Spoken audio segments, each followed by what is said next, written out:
سبيل الدموع سبيل مريح. أعوذ بالله من الشيطان الرجيم. بسم الله الرحمن الرحيم.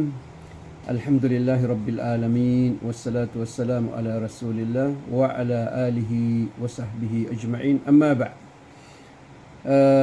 mga alipin ng Allah subhanahu wa ta'ala, mga minamahal kong kapatid sa relihiyong Islam, mga taga-subaybay sa aking mga lectures, ito po ang pang-anim na kabanata sa ating mga videos na kung saan ay ating ipinapaliwanag doon ang ating relihiyong Islam, especially ang ating akida. Ang ipapaliwanag po natin dito sa pang-anim na kabanata ay related po doon sa panglimang kabanata, shirk. Pero dito sa pang-anim na kabanata, ang ipapaliwanag natin dito ay ang tinatawag na syirku asgar. Ang ibig sabihin ng syirku asgar ay ang maliit na pagtatambal. Mga minamahal kong kapatid sa relihiyong Islam, ang syirku asgar ay napakarami ang klase. Ayon sa sinabi ni Al-Imam Ibnul Qayyim rahimahullah, kaawaan po siya ng Allah subhanahu wa ta'ala, ay ang syirkul asgar ay napakaraming klase, walang nakakaalam kung ilan ang bilang nito, liban na lamang ang Allah subhanahu wa ta'ala. Siya lang, ang Allah, ang nakakaalam kung ilan ang bilang ng syirku o tinatawag na syirku asgar. Yan ang sinabi ni Al-Imam Ibnul Qayyim. Kaya po, sa kabanata na ito, magbabangkit tayo ng mga example o mga halimbawa sa tinatawag na syirku asgar para maintindihan po natin. So, ang pinakaunang bibigyan natin ng paliwanag dito ay ang tinatawag na at-tamaim. Ang tamaim po ay plural yan. Ang singular niya is tamima. So, ito ang tinatawag sa wikang Tagalog na agimat. Sa Maranao ay mga adimat. At tamaim, mga agimat. So, ito po ay kabila sa shirk na halimbawa tulad ng kahit saan natin ilalagay. Isasabit natin sa ating mga pintuan o di kaya sa mga dingding, o di kaya ay sa ating mga katawan, isasabit natin sa ating mga liig. Yan po ay lahat-lahat po yan agimat na kasama sa shirk. Pagka ang intensyon ng tao dyan ay parang nagbibigay ng protection sa kanya. Ang hukom niya sa Islam ay shirk. Kaya po lahat ng mga Muslim dapat po nila iwasan yan kasi nakakatakot po yan. Pagka nadatnan tayo ng kamatayan dyan, hindi na po tayo makakapasok sa paraiso. Kasi lahat ng mga taong nagtatambal nila ang Allah, gumagawa ng shirk. Pagka sila ay nadatnan ng kamatayan doon, ay impyerno ang bagsak nila. At saka kailangan maintindihan din natin o maunawaan natin na ang binigyan ng hukom dito ng Islam ay yung force na paggamit mo dyan. Yan ang syirku asgar. Pero pagka continuous ay naaalis po sa pagiging syirku asgar papunta sa syirku akbar. Ibig sabihin ay nagiging syirk akbar yan pagka continuous yung paggamit diyan. Pangalawa, pagka ang naging intention ng bawat isa na gumagamit ng ganyan ay yun mismo ang nagpoprotekta sa kanya, yung agimat na yan mismo ang nagpoprotekta sa kanya ay syirku akbar na yan. Galing po kay Imran bin Husayn, kalugdan po siya ng Allah subhanahu wa ta'ala. Si Imran po ay isa sa mga sahaba ng Prophet Muhammad sallallahu alaihi wasallam. Sinabi po niya, أن النبي صلى الله عليه وسلم رأى رجلا في يده حلقة من صفر فقال ما هذا؟ قال من الواهنة. وقال انزئها فإنها لا تزيدك إلا وهنا فإنك لو مت وهي عليك ما أفلحت أبدا. Rawahu Ahmad wa Ibn Majah.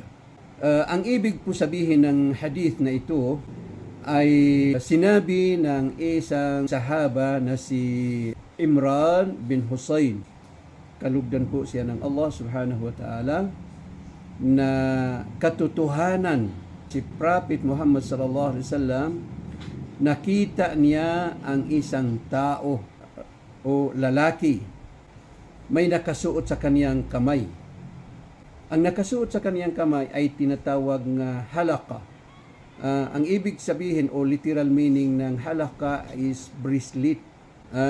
So itong nakita ng Prophet Muhammad sallallahu alaihi wasallam na bracelet sa tao na yan na nakasuot sa kaniyang kamay ay gawa mula sa tanso o bronze. So noong makita ng Prophet Muhammad sallallahu alaihi wasallam yung tao na yan, ay tinanong siya. Sinabi ng Prophet Muhammad sallallahu alaihi wasallam sa kanya, "Ma hada? Ano yan?" Sabi ng lalaki, "Qal minal wahina." Ang ibig po sabihin ng minal wahina ay yung bracelet daw yon na suot niya na gawa mula sa tanso ay pang protection daw sa sakit na dumadapo sa kaniyang kamay. So, noong marinig ng Prophet Muhammad sallallahu alaihi wasallam yung sinabi ng lalaki o yung tao na yan, ang sinabi ng Prophet Muhammad sallallahu alaihi wasallam sa kanya, "Inziha." Ibig sabihin, alisin mo yan. Alisin mo yan mula sa kamay mo. "Fa innaha la taziduka illa wahnan." Dahil yung bracelet na yan na suot-suot ng kamay mo na ganyan din ang intention mo doon o niya na pang-protection sa sakit na dumadapo sa kamay ay walang maibibigay sa iyo o maitutulong sa iyo liban na lamang ang kahinaan. Ibig sabihin, yung bracelet na yan na suot-suot mo na ang intention mo doon ay pang-protection sa sakit ay wala pong maibibigay sa iyo na kapaki-pakinabang. Ang maibibigay lang sa iyo ay lalo kang kahinaan. So ang mga ulama, ipinaliwanag nila ang nabangkit dito na kahinaan na maibibigay ng agimat na yan sa taong sumusuot sa kanya. Oo. So yung kahinaan daw, sabi ng mga ulama, dalawang klase. Kahinaan ng katawan at kahinaan ng pananampalataya. Okay. So ano yung kahinaan ng katawan? Oo. So ibig sabihin daw ay lalong hihina ang katawan ng taong gumagamit ng ganyan. Bakit? Dahil ang Allah subhanahu wa ta'ala aalisin niya ang kanyang protection mula sa tao na yan. So ipapaubaya siya ng Allah doon sa bagay na yan na sinasaligan niya o pinaniniwalaan niyang nagbibigay ng protekta o protection sa kanya. Okay, so sa madaling salita, hindi na siya poprotektahan ng Allah dahil siya ay gumagawa ng shirk. So, kaya lalong hihina ang kaniyang katawan dahil kung ano-ano ang klaseng mga sakit na dadapo sa kanya dahil wala ng protection ang Allah subhanahu wa ta'ala sa kanya. So, yun ang isang kahulugan ng kahinaan na maibibigay sa kanya. So, yung isang klase naman na kahinaan na maibibigay sa kanya, yung regarding naman sa kanyang iman o sa kanyang pananampalataya. Ibig sabihin, lalong hihina ang kanyang iman habang siya ay gumagamit ng ganyan. Bakit? Yan ay shirk. Oo, yan ay shirk. Oo. So, ang tao, pagka siya ay gumagawa ng shirk, na lalong humihina yung iman niya hanggang yung iman niya ay mawawala na sa kanya. Oo. Ibig sabihin na wala na siyang iman dahil yung shirk na yan na wawasakin niya ang pananampalataya ng tao o ang pagiging mu'min o Muslim yung tao na yan na gumagamit ng tulad ng bracelet na yan na gawa sa tanso o tumbaga na ang intensyon niya doon ay nagbibigay ng protection sa kanya. Kaya po, sa last ng hadith na ito, sinabi ng Prophet Muhammad sallallahu alaihi wasallam فإنك لو مت وهي عليك ما أفلحت أبدا. Ibig sabihin, katotohanan, ikaw, sinabi ito ng prophet doon sa tao na yun na gumagamit ng bracelet na ang intensyon niya doon ay pang-protection mula sa mga sakit. Sinabi ng prophet Muhammad sallallahu alaihi wasallam sa kanya, katotohanan, ikaw, sabi niya, pagka namatay ka, o di kaya ay naabutan ka ng kamatayan, na yung bracelet na yan, na pinaniniwalaan mong nagbibigay ng protection sa iyo mula sa mga sakit, ay nakasabit sa iyo. Nasa iyo, ibig sabihin, ginagamit mo pa, nadatnan ka ng kamatayan, ma-aflahta abada. Hindi ka na magtatagumpay mapagkailanman. Bakit? Dahil ikaw ay naabutan o namatay na gumagawa ng shirk. Oo. So, lahat ng tao, pagka sila ay namatay o nadatnan ng kamatayan, na sila ay gumagawa ng shirk, ay hindi na po sila magtatagumpay sa kabilang buhay mapagkailanman. Oo. Kasi ang bagsak po nila ay ang impyerno ng Allah subhanahu wa ta'ala. Doon na po sila makakapasok at hindi na po sila makakalabas mula sa impyerno. Kaya sinabi ng prophet Muhammad sallallahu alaihi wasallam sa kanya na mapagkailan po hindi ka na magtatagumpay dahil ang bagsak mo ay ang impyerno, doon ka na po makapasok. Kaya po mga sisters, mga kapatid na gumagamit ng kahit ang anong klaseng agimat, yung mga nanay na pinapagamit nila yung mga anak nila o isinusuot nila sa mga anak nila yung sinulid na pinagdasalan daw na para maproteksyonan yung mga anak nila mula sa lahat ng mga sakit o mula sa lahat ng mga masasama na maaring dumapo sa kanila, yan po ay shirk. So, kailangan pong iwanan po ninyo yan. Tigilan po ninyo yung paggamit dyan. Kasi tulad ng nasabi ko, ang binigyan ng Islam ng hukom ay yung first na paggamit mo ng ganyan. Yun ang syirku asgar. Pero pagka continuous yung paggamit mo doon, ay nagiging syirku akbar. At pagka nadatnang ka ng kamatayan dyan, ay wala ka nang makakamit na tagumpay doon sa kabilang buhay. Mayroon ding sinabi ang Prophet Muhammad sallallahu alaihi wasallam an Ibn Mas'ud قال سمعت رسول الله صلى الله عليه وسلم يقول إن الرقى والتمائم والتولة شرك.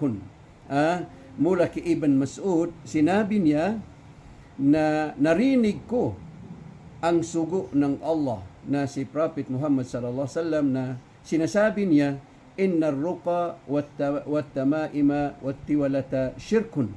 Katotohanan ang mga ruqa at mga tamaim, yung mga agimat, wat-tiwala at saka yung gayuma, yan ay klase ng shirk o yan po ay shirk. Yan ang narinig daw ni Ibn Mas'ud na sinasabi ng sugo ng Allah na si Prophet Muhammad sallallahu alaihi wasallam. Yung mga ruqa po, yan po ay plural din. Ang singular niya ay ruqya. Ang ibig po sabihin ng mga ruqa, ar-ruqa, yan po yung mga panggagamot na ginagamot ng mga manggagamot doon sa taong may karamdaman o may sakit na hindi galing sa Quran o hindi galing sa hadith o di kaya ay hindi wikang Arabic. Oo. Kasi sa Islam, ang ipinahintulot ng Islam na ruqya ay may mga kondisyon. Yung ruqya tinatawag na ruqya syar'iyya. Ibig sabihin ng ruqya syar'iyya ay yung panggagamot na ipinapahintulot ng Islam. Ipinahintulot ng batas ng Islam. So, mayroon pong kondisyon. Ano yung mga kondisyon ng ruqya syar'iyya? 3 po ang kondisyon niya. Ang unang kondisyon ng ruqya syar'iyya na an takuna bil lugatil arabiyya, wadiha wa mafhuma. Yan po ang isang kondisyon. Yan po ang pinakaunang shart o kondisyon ng ruqya syar'iyah. Ang ibig po sabihin ay kailangan na maging Arabic yan. Ang lingwahe niya ay Arabic. Arabic, wadiha, wa mafhuma. Ibig sabihin, wikang Arabic, very clear at naiintindihan.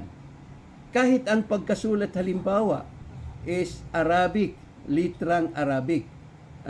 Pero pagka hindi clear at hindi maintindihan, hindi po yan pwede. So, yan ang isang kondisyon sa ruqya syar'iyah.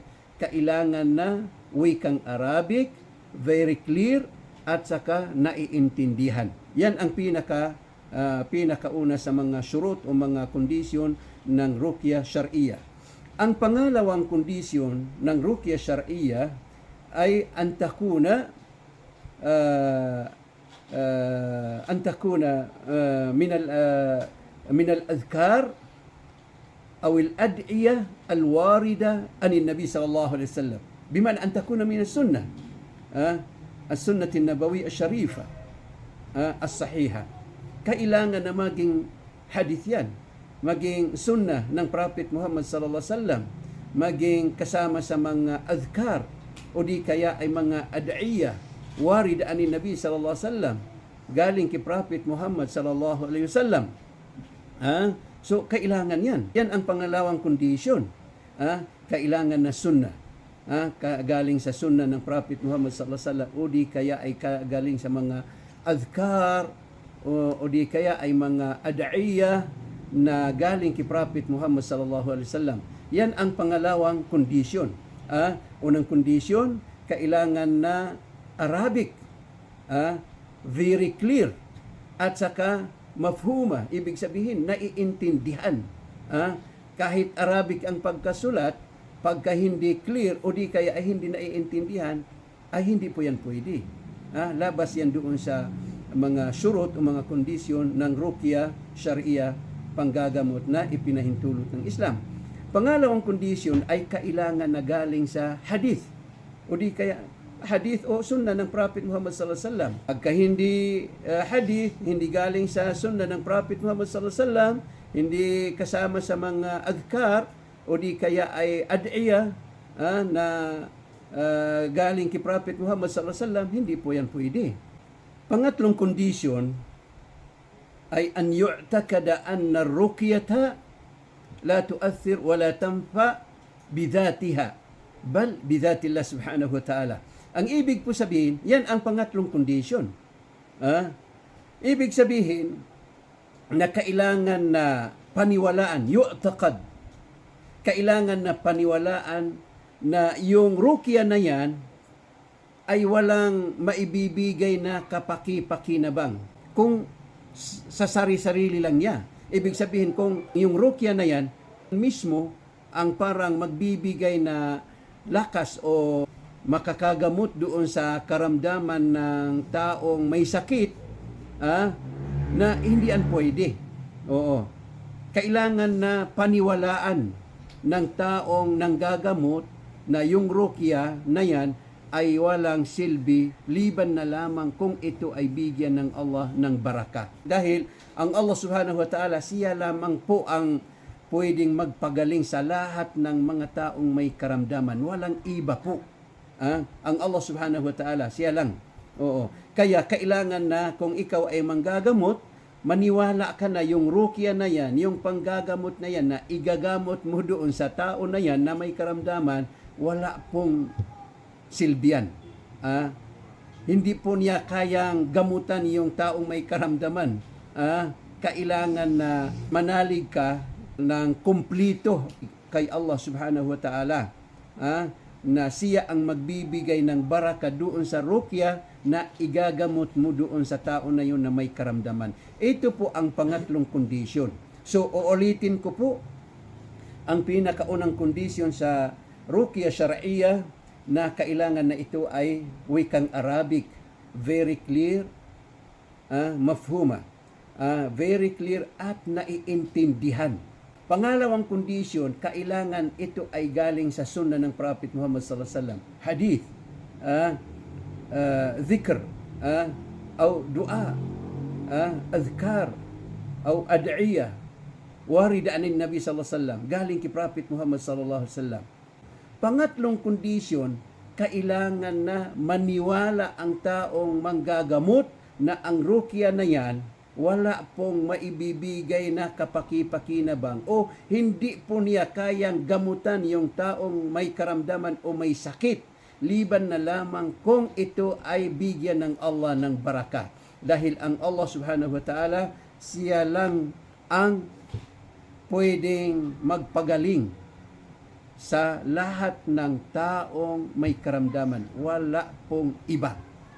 Kaya ito po ang tatlong kondisyon doon sa ruqya syar'iyya. So, ang tinatawag po dito o tinutukoy po dito ng Prophet Muhammad sallallahu alaihi wasallam dito sa ar-ruqa na shirk ay yung lahat ng mga panggagamot na hindi kasama o wala doon yung mga kondisyon na nabanggit natin kanina. Kaya kailangan po maingat tayo. Maingat tayo sa pinupuntahan natin ng mga manggagamot dahil pagka ang igagamot niya sa sayo o di kaya doon sa taong may karamdaman ay hindi ruqya syar'iyya, na hindi po yan pwede. Talagang shirk yan. So pagka pumunta ka sa kanya at tanggapin mo yung gagawin niya sayo na hindi kasama doon sa ruqya syar'iyya, so talagang nakagawa ka po ng shirk. So delikado po yan. Okay, so pangalawang nabanggit ng Prophet Muhammad sallallahu alaihi wasallam sa hadith na ito ay yung mga tamaim. Ibig sabihin ng mga tamaim, yung mga agimat, lahat ng klaseng agimat. Tulad ng naipaliwanag natin kanina, na mga agimat na ang intensyon doon ng tao ay nagpoprotekta sa kanya. So shirk po yan. Lahat ng klaseng agimat. Liban na lamang sa yung kung ang agimat ay galing sa Quran, yan po ay may kunting discussion dyan sa pagitan ng mga ulama. Mayroon pong kasama sa mga salaf na sabi nila pagka ang agimat ay galing o gawa galing sa Quran ay pwede. Kasi ang basihan nila na yung pagpahintulot ng Islam na pwedeng basahan ng Quran, pwedeng basahin ang Quran doon sa may sakit o doon sa may karamdaman. So, yun po ang katibayan nila. Ang pangalawang qaul po, ito po ang qaulul jamhur at insyaallah ta'ala, ito po ang qaulun rajih. Ito po ang pinakakurik na qaul. Ang pinakakurik po o qaulun rajih na karamihan sa mga salaf at karamihan din sa mga ulama ang nagsasabi nito na hindi pwede kahit yung agimat daw ay gawa mula sa Quran ay hindi daw po pwede. Bakit naman? Ano ang mga katibayan nila na yung agimat na gawa sa Quran ay hindi pwede? Ang sabi nila, lahat ng mga hadith, lahat ng mga ahadith na nagtukoy na bawal ang paggamit ng mga agimat ay ahadith o adillah amma. Ibig sabihin na ang mga ahadith na ito na nagtukoy na haram o shirk ang paggamit ng mga agimat ay amma. Ibig sabihin ng amma ay pangkalahatan. Oo. Wala pang exemption doon. Walang ipinaliwanag doon na pagka ang agimat ay galing sa Quran ay pwede. Yun ang tinatawag nga ahadith o adillah amma. So engineeral na daw yun. Walang exemption. So sabi nila kung pwedeng gamitin yung agimat na gawa mula sa Quran, so sasabihin yan ng Prophet Muhammad sallallahu alaihi wasallam. Sasabihin yan na yung pag ang agimat ay gawa mula sa Quran ay pwede yan. Pero walang hadith na nagtukoy ng ganyan. O walang hadith na nagsabi ng ganyan. Nagsabi na ang agimat ay pagkagawa mula sa Quran ay pwedeng gamitin. Wala pong hadith na naiparating ng mga sahaba na pagka ang agimat ay gagawa mula sa Quran ay pwedeng gamitin. Wala po. Walang ganyang hadith. Kahit sa Quran walang ganyan din. Kaya po lahat ng mga ahadith o mga adillah na nagtukoy na ang paggamit ng agimat ay haram dahil ito ay shirk, ito po ay amma, adillah amma. Ibig sabihin na pangkalahatan. Wala pong exemption doon. Ang tulad ng sinabi ng Prophet Muhammad sallallahu alaihi wasallam, man ta'allaka tamimatan faqad asyrak. Ang taong magsabit ng tamima, magsabit ng kahit anong bagay na ang intensyon niya doon ay tamima, agimat, ay shirk yan. So, yan po ay dalil pangkalahatan yan, pang-engineeral yan. Wala pong sinabi doon ng Prophet Muhammad sallallahu alaihi wasallam na pagka ang agimat ay gawa mula sa Quran ay pwede. So, yan po ang tinatawag nga dalil adillah amma. Oo. So, sa madaling salita, mga minamahal kong kapatid sa relihiyong Islam, mga alipin ng Allah, mga taga-subaybay sa aking mga lectures. So, ang pinakakurik po, ang qaulun rajih, pinakakurik na madhab ay hindi po pwedeng gamitin ang agimat na galing sa Quran o gawa mula sa Quran. Lahat po, basta natukoy na mga agimat ay pari-parihas po ang hukm. Hindi po pwedeng gamitin. Galing man sa Quran o hindi galing sa Quran, lahat po yan shirk. Pangdagdag din ng mga ulama doon, ang aya Quran, aya Quraniya, na pagka nasayo, hindi ka po pwedeng pumasok sa CR. At hindi ka rin pwedeng umihi o kaya tumae. Oo. Kasi ang pinaka mahalagang bagay na dapat irespeto na yung Quran. Pagka-aya Quraniya, kailangan mo yan irespeto. Oo. Kailangan mo irespeto. Oo, pagka-aya Quraniya. So, hindi mo pwedeng ipasok sa CR at hindi rin pwedeng umihi ka o di kaya ay tumai ka na nakasabit yan sa iyo. Oo, so paano kung halimbawa nakasabit sa iyong agimat na gawa sa Quran, papasok ka sa CR, o di kaya ay iihi ka o di kaya ay tatai ka, nakasabit yan sa iyo. So, kaya sabi ng mga ulama na isa yan sa mga dahilan na hindi pwedeng gawin agimat yung mga aya na galing sa Quran. So, ayan po ay sinabi ng ibang mga ulama. At sa aking pananaw, correct yan. Tama yan. Kaya po, uulitin ko, ang pinaka-correct na madhab o qaul na hindi po pwedeng gamitin na agimat yung Quran. Pagka nasabing agimat, lahat po iisa ang hukom na shirk yan. Okay. So, siguro po naintindihan. Quran man o hindi Quran, pagka agimat, tamima, lahat po yan haram. So, yung last na nasabi ng Prophet Muhammad sallallahu alaihi wasallam doon sa hadith niya na tiwala. Anong ibig sabihin ng tiwala? Ang ibig sabihin ng tiwala ay yung gayuma. Yung gayuma. Anong ibig sabihin ng gayuma? Halimbawa, yung gagamitin ng lalaki, halimbawa, mayroon siyang iniibig na kasama sa mga babae, halimbawa, pero hindi siya pinapansin ng babae na yan. So, ang gagawin ng lalaki na yan, na maghahanap siya ng gayuma. Oo, pupunta siya sa mga matatanda. Sorry po, kasi sa totoo lang, ang karamihan sa mga gumagawa ng ganyan, na yung mga matatanda ba, mga matatandang babae, sorry po ulit di kaya mga matatandang lalaki, sila po ang palaging kalimitan na gumagamit ng ganyan o may alam ng ganun. So, yung halimbawa, lalaki, binata na mayroon siyang minamahal o iniibig na babae pero hindi siya pinapansin, tulad ng nasabi ko, maghahanap yan ng tao na marunong gumawa ng gayuma.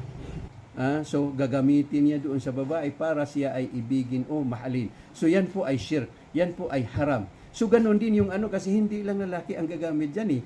Mayroon din mga babae na sila ay iniibig din nila yung isang lalaki, pero yung lalaki hindi rin niya siya pinapansin dahil may iba siyang iniibig.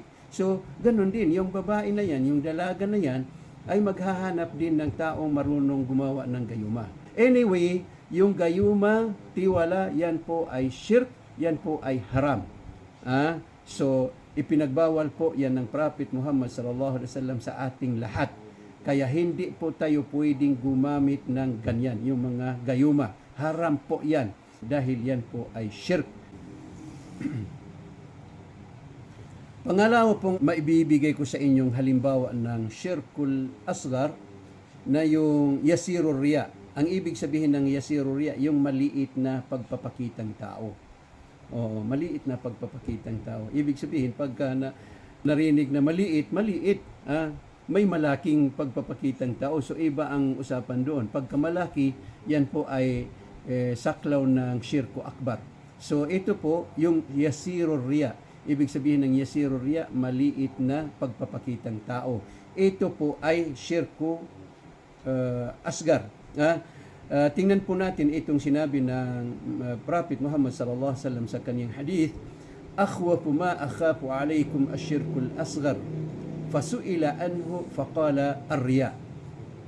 Ang ibig po sabihin ng sinabi ng Prophet Muhammad sallallahu alaihi wasallam, ang pinakamatinding kinatatakutan ko sa inyo.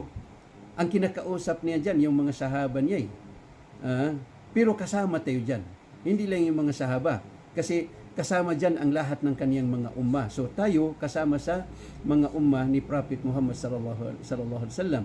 So sabi niya, ang pinakamatinding ikinatatakot ko sa inyo lahat ay ang shirkul asgar, ay ang pagtatambal na maliit. So noong marinig ng mga sahaba, tinanong si Prophet Muhammad sallallahu alaihi wasallam, fasuila anhu. Tinanong siya regarding dyan sa sinabi niya na ang pinakamatinding ikinatatakot niya sa kanila o sa kaniyang mga umma ay ang shirkul asgar. Tinanong siya, ano po yan? O Prophet Muhammad sallallahu alaihi wasallam, o sugo ng Allah. So ang isinagot ng sugo ng Allah na si Prophet Muhammad sallallahu alaihi wasallam ay ar-riya, faqala ar-riya.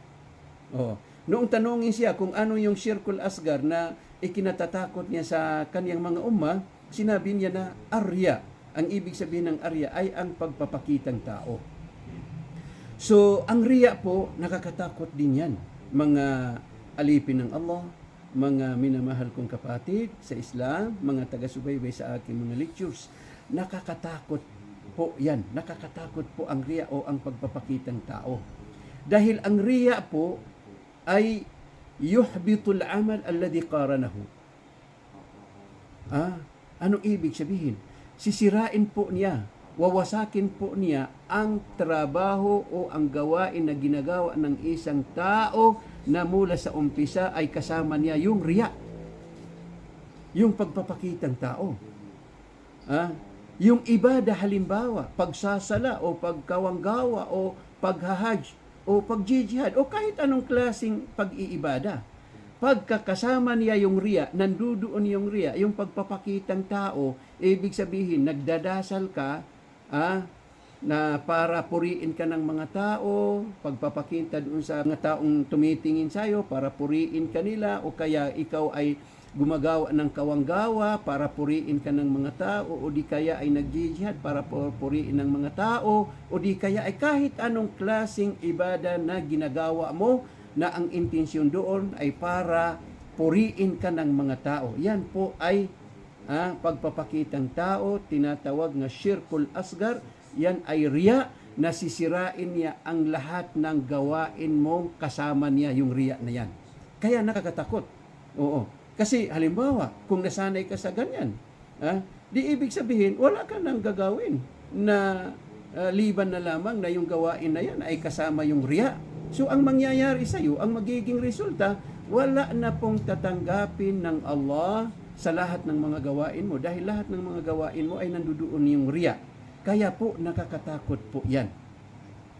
Hindi po napapansin kaya sinabi ng Prophet Muhammad sallallahu alaihi wasallam na ang pinakamatinding ikinatatakot ko sa inyo ay ang maliit na pagtatambal.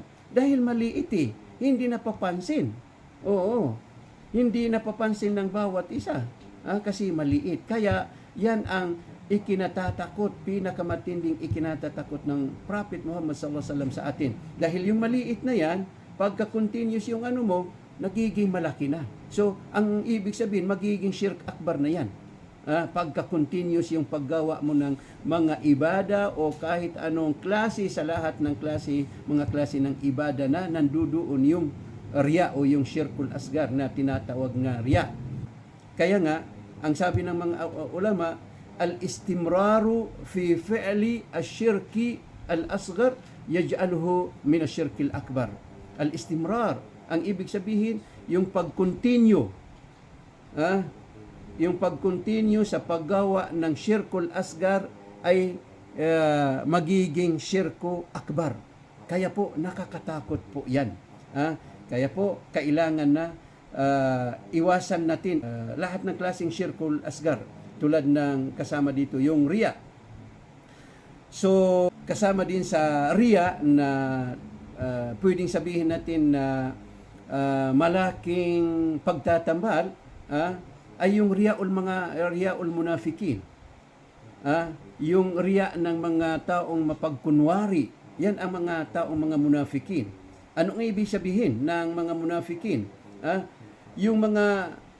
mga munafikin na yung mga taong nililihim nila yung katotohanan nila.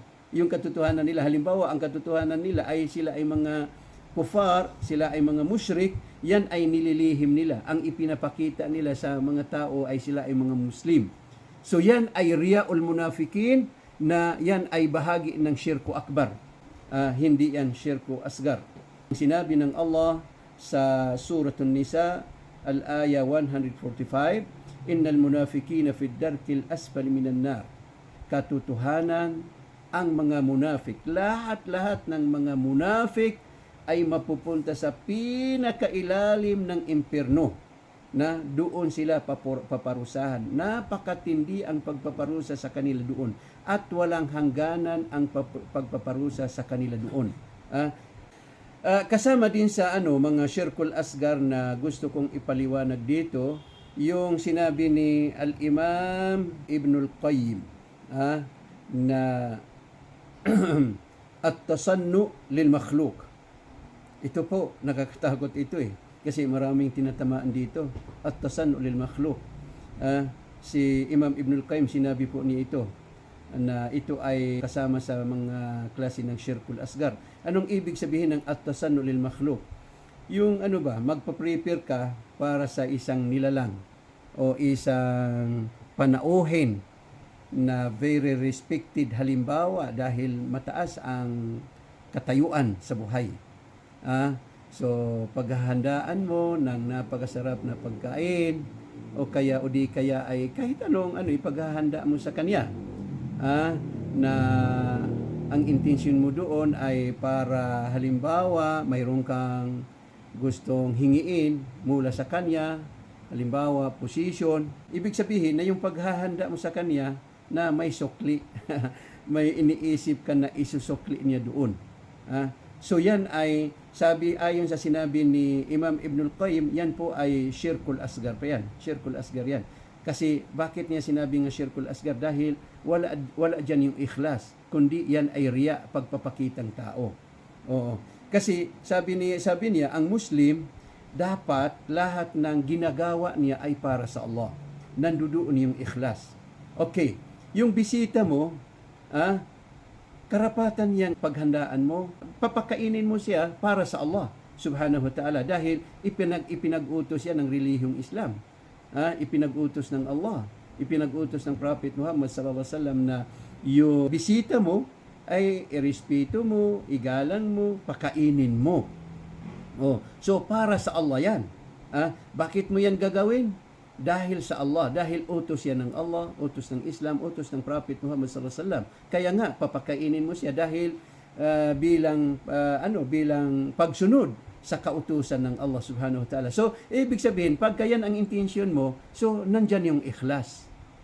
Ikaw ay pwedeng matawag na mukhlis. Oo, nandyan yung ikhlas. Kasi kaya nirespeto mo siya, pinawelcome mo siya dahil utos ng Allah, utos ng Islam, utos ng Prophet Muhammad sallallahu alaihi wasallam. Pero kung yung halimbawa, ganun din yung panauhin, may position. Bakit mo siya i-welcome o bakit mo siya paghandaan? Dahil utos ng Allah subhanahu wa ta'ala. Kung baga parang pagsunod sa kautusan ng Allah o di kaya ay kautusan ng ating relihiyong Islam, kautusan ni Prophet Muhammad sallallahu alaihi wasallam, kaya ginawa mo yun. Pero kung ang paghahanda mo sa kanya, pinaghandaan mo dahil mayroon kang ibang intensyon, para masuklian niya yung ano, so riya yan. Riya na kasama sa syirku al-asgar. Yan po ang point dyan ni al-Imam Ibn al-Qayyim, yung at-tasannu li al-makhluq.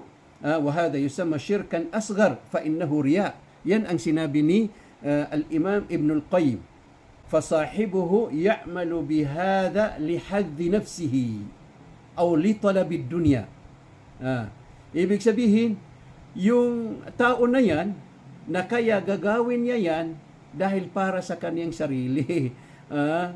Para sa, ibig sabihin, para makuha ng kaniyang sarili yung ninanais niyang makuha na halimbawa, makamundong bagay, posisyon, o kahit ano. Pagka yan ang ano, sabi ni Ibn al-Qayyim, pagka ganyan yung intention mo, so riya yan. Riya. Kailangan na kung ikaw ay tunay na Muslim, so papawilkam mo siya, i-welcome mo siya, papakainin mo siya bilang pagrespeto at pagsunod sa kautusan ng Allah at kautusan ng Prophet Muhammad sallallahu alaihi wasallam. So ang ikhlas po daw ay syartun liqabulil a'mal, condition po yan o syart yan para maging katanggap-tanggap yung mga gawain na ginagawa mo. O in another words, na para tanggapin ng Allah subhanahu wa ta'ala yung gawain mo, na kaya kailangan yung ikhlas doon. Ang sinabi ng Allah subhanahu wa ta'ala sa suratul Zumar, al-aya 2, fa'budillah mukhlisan lahuddin. Sambahin mo ang Allah na ikaw ay mukhlis sa Kanya. Ibig sabihin, gawin mo ang pagsasamba, lahat ng klaseng pagsasamba na ikaw ay mukhlis para kay Allah subhanahu wa ta'ala. Ang ibig ko sabihin, gagawin mo po yan ibtiga wajhillah subhanahu wa ta'ala. Kasama rin sa halimbawa ng syirkul asgar na gusto kong ipaliwanag sa inyo ay yung al-halfu bigayrillah, yung pagsusumpa sa iba sa Allah subhanahu wa ta'ala. Dahil tayong lahat tayo ay inuutusan o ipinag-uutos sa atin na pagka tayo ay susumpa ay kailangan sa Allah lamang tayo po pwedeng sumumpa, wala na pong iba, hindi na po tayo pwedeng sumumpa sa iba. So pagka ang tao ay sumusumpa sa iba sa Allah, yan po ay shirk. Yan po ay shirk. Sinabi ni Prophet Muhammad sallallahu alaihi wasallam, man halafa bighayrillahi faqad kafara aw ashraka. Kung sino man ang sumumpa sa iba sa Allah subhanahu wa ta'ala, katotohanan siya po ay nakagawa ng gawaing kufr o di kaya ay nakagawa ng gawaing shirk. Sinabi rin niya, man kana halifan falyahlif billah aw liyasmut. Kung sino man ang taong susumpa o sumusumpa, falyahlif billah, yan po ay amr o utos. Siya po ay sumumpa sa Allah o di kaya ay manahimik. Ibig sabihin ng manahimik, huwag siya sumumpa sa iba. Kung hindi siya susumpa sa Allah, huwag na siya sumumpa para hindi siya makagawa ng gawaing shirk o di kaya ay gawaing kufr. Yan po ay isa yan sa mga hadith na sinabi ng Prophet Muhammad sallallahu alaihi wasallam. Sinabi rin ng Prophet Muhammad sa ibang hadith, man halafa bi shay'in duna Allah faqad ashraka. Akhrajahu al-Imam Ahmad bi isnadin sahih. Sinabi rin niya, si Prophet Muhammad sallallahu alaihi wasallam, kung sino man ang sumumpa sa isang bagay. Ibig sabihin, sumumpa sa isang bagay, kahit anong bagay. Sumumpa siya doon. Faqad ashraka, katotohanan siya po ay nakagawa ng shirk. So, mga kapatid, especially yung kasi ako, marami akong naririnig minsan ng mga maranaw na sumusumpa kay Prophet Muhammad sallallahu alaihi wasallam. Sinasabi nila, samaya akan ko Rasulullah. Samaya akan ko Rasulullah. Ito ang pagsusumpa ng mga maranaw Yung ibang mga maranaw, samaya akan ko Rasulullah. Yan po ay pagsusumpa kay Prophet Muhammad sallallahu alaihi wasallam. Yan po ay shirk. Pagka madalas mo po yan ginagawa, maaring maalis yan sa pagiging syirkul asgar at mapunta sa syirku al-akbar. So, nakakatakot po yan, mga kapatid kong minamahal sa Islam. Kasi huwag po natin kalimutan na ang syirkul asgar, pagka continuous yung paggawa mo doon, ay naaalis sa pagiging syirkul asgar na napupunta, ibig sabihin napupunta sa syirku al-akbar. Kaya po, kailangan maingat po tayo sa paggawa ng syirku al-asgar. Huwag na huwag po tayo gumagawa ng syirku al-asgar. Kung tayo man ay dating gumagawa ng syirku al-asgar o maliit na pagtatambahan, ngayon po ay tigilan na po natin. Oo, kasi nakakatakot po yan. Kasi tulad ng sinabi ng Prophet Muhammad SAW sa umpisa, akhwafu ma akhafu alaikum asyirkul asgar, ang pinakamatinding ikinatatakot ko sa inyo ay ang syirkul asgar. Tinanong siya kung ano yung ibig sabihin ng syirkul asgar. Ang sabi niya ay ang pagpapakitang tao. Kaya tigilan po natin yung ganyan. Isa din sa mga syirkul asgar yung qawlur rajul lirrajuli ma sha Allahu wa syi'ta. Yan syirkul asgar yan. So palaging ano yan?